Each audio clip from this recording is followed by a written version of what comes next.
Reading 31 from the Psychological Commentaries on the Teaching of Gurdjieff and Ouspensky by Maurice Nicoll. Volume 2. Birdlip, July 29, 1944. Commentary on Will 2. Let us continue the commentaries on what will is from the work point of view. It is necessary to recapitulate a little. We have at present, the work teaches, only the diverse wills of many different eyes. We have no real, no permanent and steady will. First of all, each eye uses us at the moment, and so each eye speaks through the telephone, that is, through our mouth, and says all sorts of things and calls itself I. If there is any doubt, any hesitation, what speaks is the resultant of the several wills of these different eyes. This resultant decides. It is called will, but it is not real will. It is a compromise between many different voices, like a parliament, which means a speaking house. The final vote is the resultant of many different parties. It is the resultant of many different wills and desires. This is the state of what we call our will. It is the resultant of many wills, many different desires.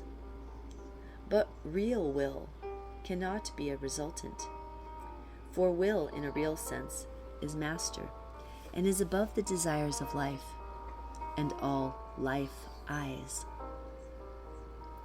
On one occasion, G was speaking of aim. He asked people round him what was their aim. People said different things, such as that they wished always to be happy or to do good to others, and so on. Someone said, "I wish for self-mastery." G said at once that this was a real aim. This, he said in so many words, is something the work is about. This I can teach you if you are willing to go through all the difficulties that must be overcome to attain it. Real will is possible because it exists in man. It is master, but man is cut off from it. Now you have heard that master will not come until the horse, carriage, and driver are in a proper state and relation. The driver must emerge from the inn and eventually get on the box. This is the first step. Let us think once more of this first step. The work teaches that it is impossible for the master, that is, real I, to come unless certain conditions are fulfilled.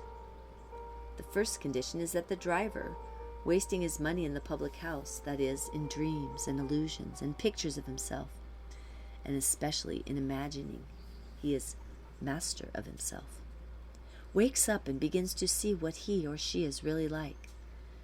This shock requires a special force.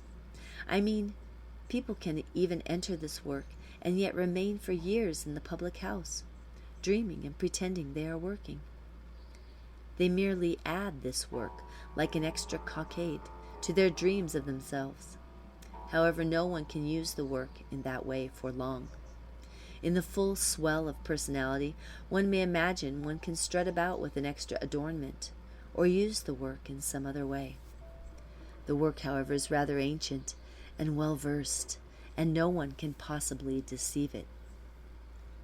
But to understand this, it is necessary to realize there is something higher than oneself. This work comes from what is higher. If a person has no inner relation to the work and cannot see it, or sense or feel it in himself or herself as the beginning of real conscience, that is, work conscience, then naturally enough there may be a wrong contact. This is always dangerous if the force of the work is withdrawn. Things may suddenly collapse, being founded on the sands of false personality. I say this tonight because of the subject on which these commentaries are being made. Real will, that is, master, comes from above, not from life and its level of interests. If you have no above in you, In your thought and outlook, there is no chance of touching either real conscience or real I. That is, one merely fails in the real purpose of having been created on this earth. One is no good unless so much chaff to be burned, as the Gospels say. Excuse me. One is no good, useless. So much chaff to be burned, as the Gospels say. Let us examine once more the ideas taught by the work on this question of master, which is real will. That is real I. You understand why G was interested at once in the remark, I wish to have self-mastery. Self-mastery from the work teaching means having master in you, and this is only possible if driver, horse, and carriage have been put in some right condition. Then, as the work says, then the driver sitting on the box, with the reins in his hands, with the right harness and so on, may, on looking round, find the master sitting in the carriage. But he must, so I once heard, start driving himself in the way he thinks best. He must start driving before he can expect any directions from the master. Let us see where master comes from. That is real I, which we all lack, and keep on inventing in so many unsatisfactory ways. If one really knew, if one really felt, if one really saw where to go, would it not be wonderful? Real I comes down from above, as the diagram shows. That is why it was mentioned that if you have no idea of anything above yourself, you cannot reach your reality and meaning. That is real I. You will always be an invented figure, now trying on this suit or dress, and now trying on that one. Inside you will be uneasy. If you have a well-trained facade, you will spend a lot of money painting it and re-stuccoing it, and, so to speak, sailing out into life each day as fresh as possible and quite empty inside. This work is not about that kind of thing. It is about finding where and what you are. It is about opening connections which have been lost. You can say, if you like, that it is about finding oneself, but not exactly in money or position, or in successful affairs, and so on. I wonder if some of you see what is meant. The inventions, the pseudo-yourselves, etc., are many. It takes a long time to get underneath them and separate from them. It is not really a long time. Why? Because it is really not a question of time, but a question of sincerity with oneself. One may profess the work and talk very badly of it. Is this sincerity with oneself? This branch of the work suffers severely from this kind of lip service. It is just as well that I stress it at this moment because, as was said, if you touch this work up to a point and are really insincere to it in yourself, it can become very dangerous. It may kill you, as G once said. I must confess I am still astonished by the inner insincerity of people who profess this work.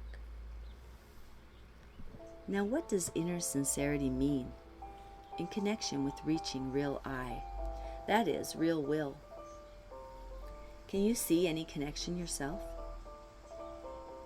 Suppose you are not sincere with yourself and are always pretending and imitating sincerity and have none in yourself. Can you possibly reach anything? Suppose you take the work as a temporary convenience. Can it lead anywhere? Of course not. Yes, but why? Have you reflected on this yet? Have you seen for yourselves that you can get nowhere in this work save through inner observation and inner sincerity? It is strange that this has to be said. It is still strange to me, after many years, that people think they can belong to this work without working, or think that they can belong to the work by pretending to work, which is worse. I still cannot quite take it in, and certainly I do not understand people of that sort, and cannot grasp what they mean. However, this is a useless thing to speak of. Either it is so or it is not so. A certain purity of feeling is necessary, and if it is not there, then it is not, and if it is, then it is. Otherwise, everything becomes argument. One sees or one does not see. One feels or one does not feel.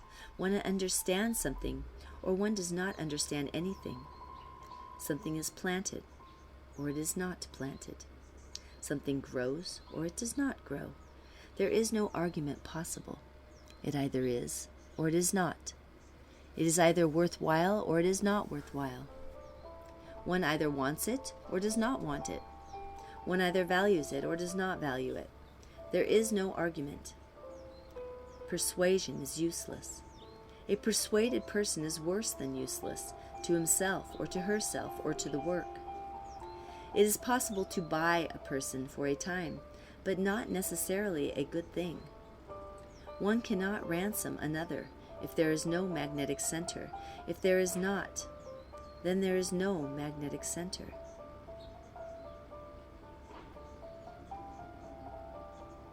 If it is all really nonsense to the person inwardly, it is all nonsense, and it is no good, and actually evil. To pretend it is not nonsense, when your inner side sincerely thinks it is. That is the situation. I mean, as has been said from the beginning of this teaching, that inner sincerity towards it is the only thing that counts, no matter how you fail, however badly you do. To pretend, to imagine you can act as if you believed, is of all dangerous things the worst. The work says that to pretend is the worst thing possible to do, the most deadly thing in its ultimate effects. Pretending is lying. Lying in this sense destroys essence. Essence can only grow through truth, through what is sincere. If essence is destroyed, everything is destroyed except nervous excitement. The driver must awaken before the master, that is, real will, is felt as a guiding force. This work is a guide. The fantasies of oneself, the pictures, the ideas, the valuations, the various senses of superiority, and all the stuffing we stuff ourselves up with, all must begin to weaken under this guidance. By what means? By uncritical and remembered self-observation. Something then awakens and emerges. It eventually climbs on the box. A tiny thing, yes, a very tiny thing, a very little man, a very small woman. But it emerges from the uproar of the public house. That is, life and one's ideas of life and of oneself in life. And this tiny thing begins to move in the direction of the box and tries to sit on it. No doubt it cannot for long, but it really wishes to. This is the point. If it really wishes to, then this tiny thing, this grain of mustard seed, can attract a trace of real I. Now, real I, as said, comes down from above, but only when there is something to come down to.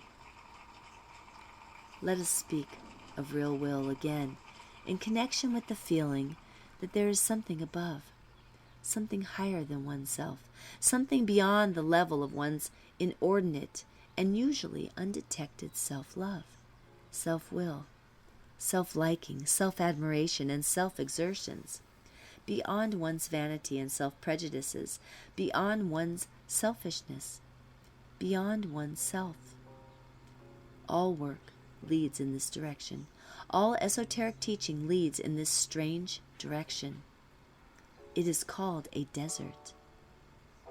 What does it mean, this direction, this journey through oneself, and all the false eyes in oneself? After a time in this work, it is necessary to look every day at the whole matter of the work and at what it is saying. For such a long time we lie prone on the ground beneath Jacob's ladder. What does it mean to get up?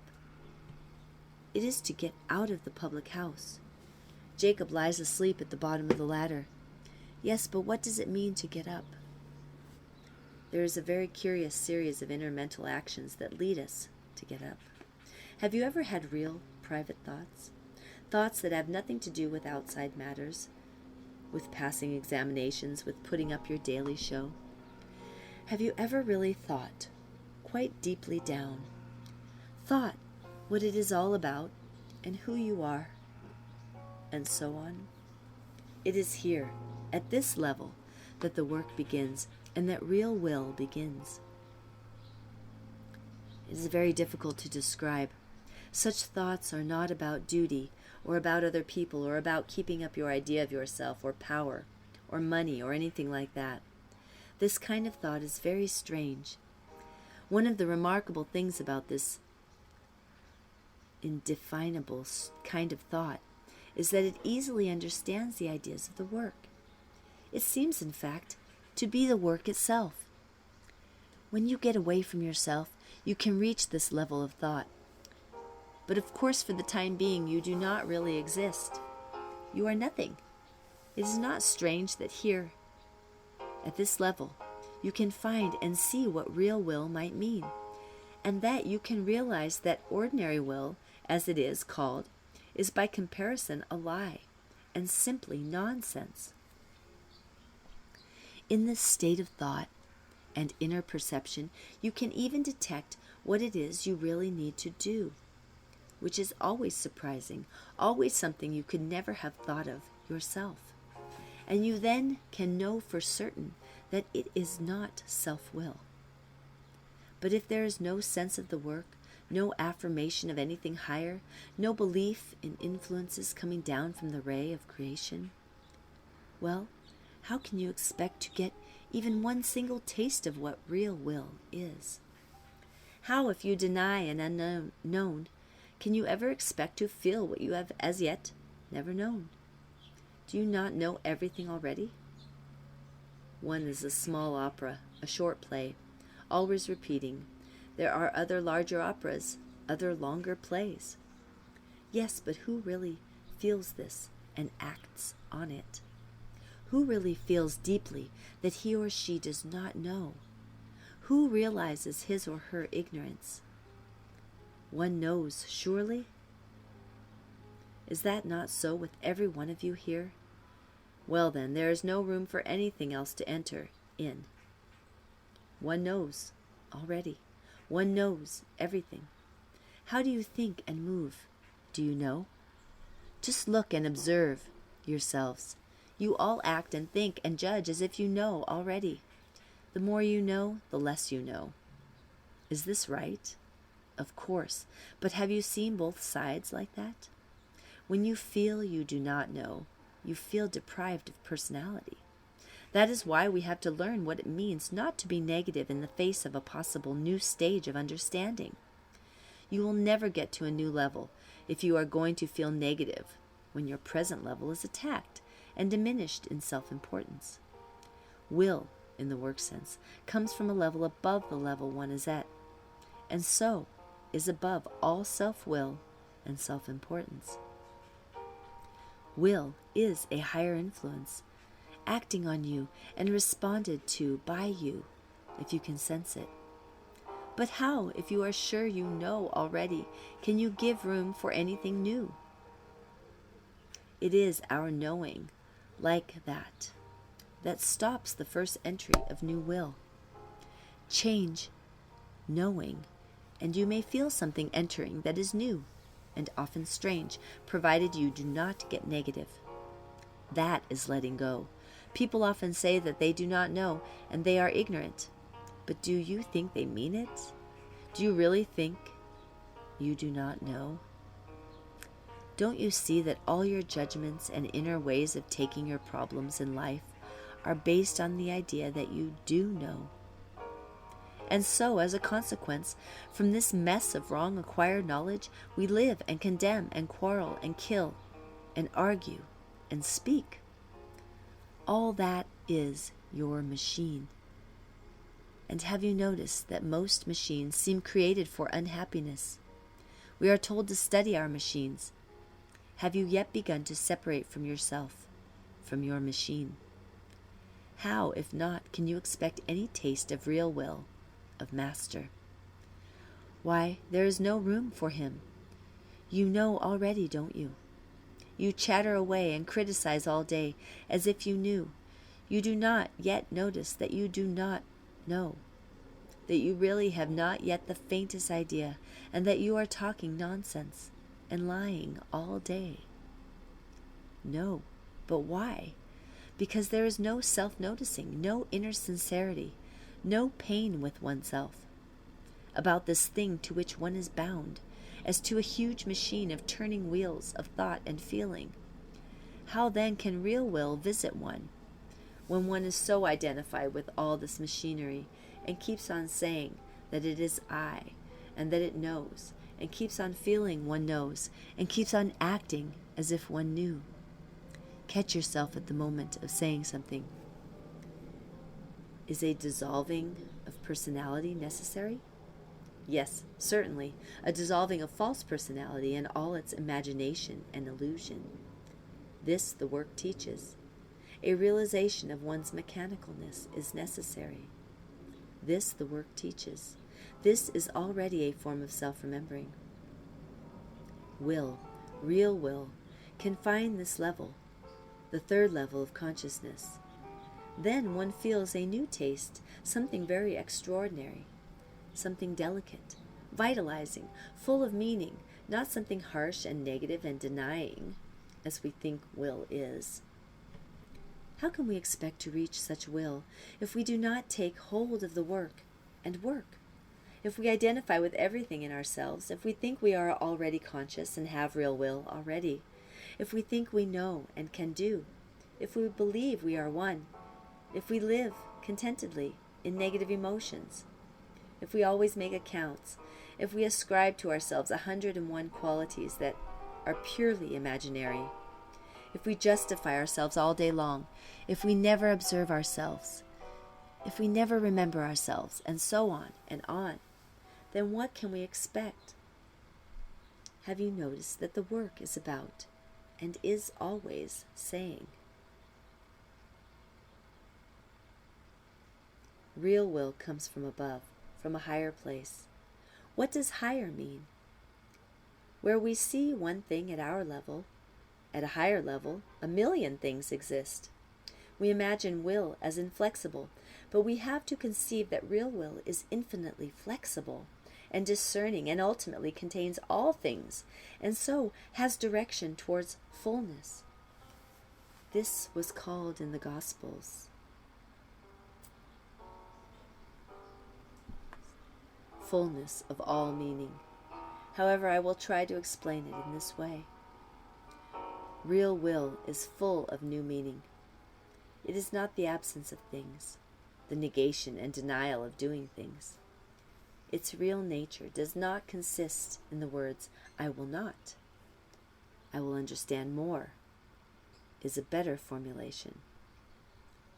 You know the sterility of people who always will not. They seem to die in themselves early, owing to this negative idea of will that conducts no new meaning. Negative things can only conduct negative things. In connection with the idea that real will is increasingly fuller meaning, and so is positive and not negative in quality, we can bring into the thought associations of tonight another idea of the work. The work ideas are to establish new associations, and so new ways of seeing and feeling life.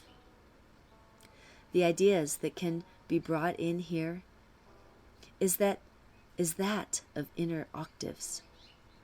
Let us take two notes, do and re.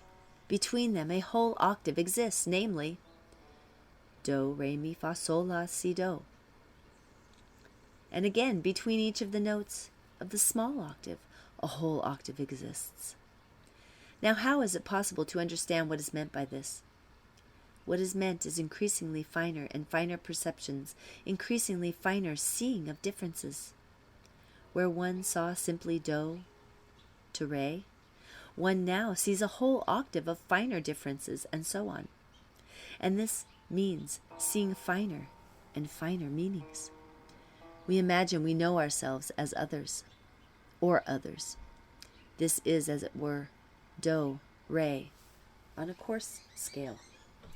But in order to develop these finer perceptions, and so to lose the violence of do, re, on a coarser scale, a willingness to accept the work and its ideas is required as a starting point.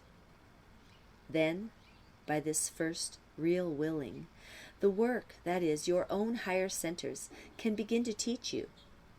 So, real will must first be made possible by accepting the way to it. If you do not will the work, you begin wrongly. There are many meanings to every single thing. To see a thing only and always in one light is like seeing do, re, on the coarse scale, as we do in terms of buffers and prejudices. A thing is either right or wrong. There is no real thought. But things are more complicated than that. Differentiation, that is, seeing many differences where one saw none, or where one saw only opposites, is the beginning of the growth of will. We can handle ourselves very roughly, as well as one another, by lack of inner perception.